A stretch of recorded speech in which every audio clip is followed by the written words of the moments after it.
குருவே துணை. ஸ்ரீ மாந்திரிக பயிற்சி மையத்திலேருந்து குருஜி பேசுகிறேன். இப்போ வந்து விபூதி வச்சு ஒரு பயிற்சி உண்டா? விபூதி வச்சு ஒருத்தர் வசப்படுத்த முடியுமா? விபூதி வச்சு ஒருத்தர் பயத்தை போக்க முடியும்? விபூதி வச்சு ஒருத்தரோட தோஷங்களை ஈடுபாட முடியுமா அன்னு பார்த்தா, அது ஒரு முறை இருக்கான்னா இருக்கு. அற்புதமான முறை. சித்தர்கள் கண்ட முறை. என் குருநாதர் வந்து பர்மாலேருந்து கத்துன்னு வந்தவர்.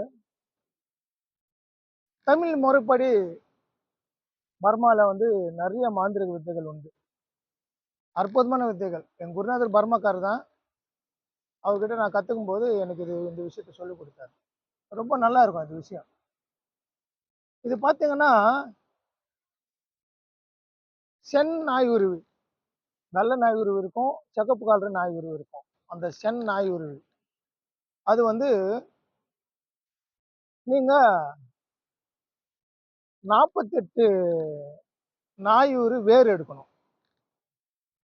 அந்த வேர் எடுத்துட்டு, அது வந்து எல்லாருக்கும் வந்து ஒரு சின்ன விஷயம். அது என்னன்னா, அந்த மூலிகை தோஷங்கள் நிவர்த்தி பண்றது, அந்த பரிகாரம் பண்றதுன்னு இருக்கு.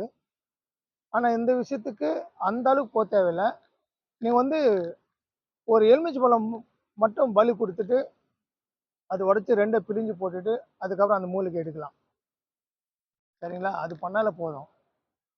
அதுக்கப்புறம் நம்ம வந்து செய்யக்கூடிய முறைகள் உண்டு. அதன்படி பார்ப்போம். அந்த 48 வேர் எடுக்கணும். அதே மாரி சிகப்பு பசுமாடு, கன்று போடாத முன்னால இருக்கிற பசு. அது போட்ட சாணம் எடுக்கணும். சாணம் உருண்டை பண்ணி, ஒரு 3 உருண்டை பண்ணி, அது வந்து வெயில்ல நல்லா காய வச்சுக்கணும். வச்ச பிற்பாடு ஒரு புது சட்டி வாங்கிக்கணும். நம்ம வந்து சென்னாய் உருவி வேறு, அதுக்கப்புறம் காஞ்சி போன பசுவோட சாணம். இந்த 2ம் ஒண்ணா வச்சு அந்த சட்டுக்குள்ள எரிய விடணும். எரிய விடும்போது அது சாம்பல் ஆகும். அந்த சாம்பல சலிச்சு வச்சுக்கணும்.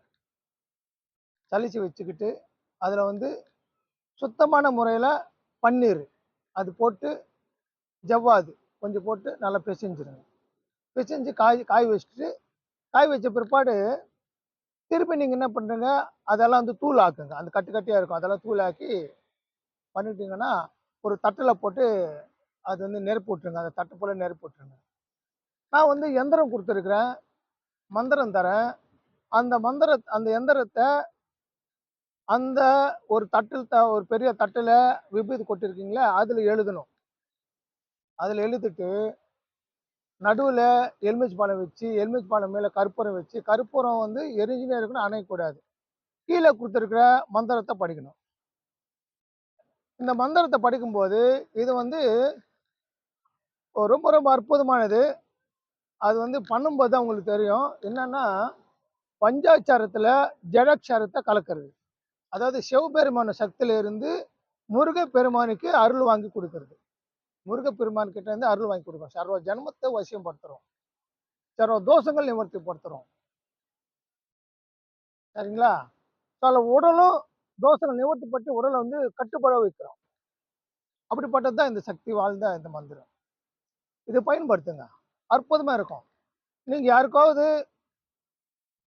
நீங்க வந்து இந்த விபூதி குடுத்து எந்த காரியத்துக்கு போறாங்களோ, அந்த காரியத்த நினைச்சு அந்த சிவபெருமான் கிட்டயோ, முருகர்கிட்டயோ வேண்டிக்கிட்டு ஒரு கற்பூரம் ஏத்தி, தேங்காய் உடைச்சு, ஒரு வேண்டுதல வச்சு அந்த விபூதி எடுத்து கையில குடுத்தீங்கன்னா, அந்த வேலை கண்டிப்பா நடக்கும். ஒரு விபூதி, ஒரு பிடி விபூதி, ஒரு எலுமிச்சை பழம் குடுத்தா போதும். எந்த வேலைக்கு போனாலும் சக்சஸ்ஃபுல்.